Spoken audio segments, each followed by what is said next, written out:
Okay, so I've pretty much have been in church since forever. I have great Christian parents. I have a large extended family that would call themselves Christians as well. My parents provided me with private education from kindergarten all the way through high school. So I guess you could say I was kind of in this Christian bubble. And so I think, being in that kind of atmosphere, I think the last thing anyone, including myself, would peg me for would be lost. But I think that's actually exactly what I was. I was lost. I was lost in legalistic Christianity. I was lost in, just doing the right things, but, have no reasoning for doing these right things. And then I kind of was really impatient or judgmental with people who did bad things, and these bad things to me were just anything that I wouldn't do. And so that, of course, would be really draining when that's how you spend your time.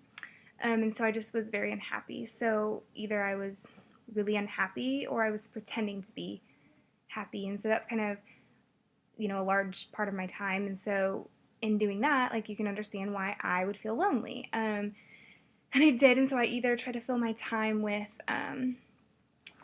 doing something, activities, sports, hanging out with friends, or I would sleep. I slept a lot through high school and stuff. And then, so I'm getting ready to graduate. I'm getting ready to go out to the state school. And a lot of people were like, oh my gosh, Kelsey's going to be in culture shock. She grew up in this Christian bubble and that she knows only Christians. Like, what is she going to do?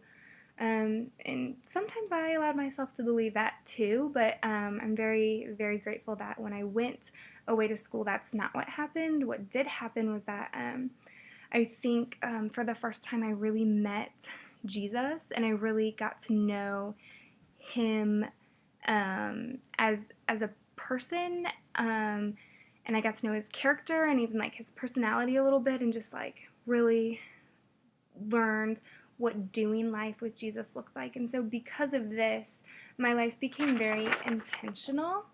It became very intentional with pretty much every aspect of my life, with how I spent my time, like, the relationships that I was in, intentional with actually sitting down and spending time getting to know Jesus rather than just knowing that he was there and, I'll do that on Sunday kind of thing, or church camp, but he was really something that, he loved me and was pursuing me every day, and every day he wanted to do life with me. And so my life changed drastically at that point.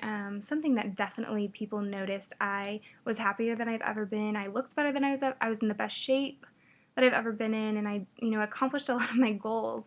And I definitely shocked some people, and so that was really cool.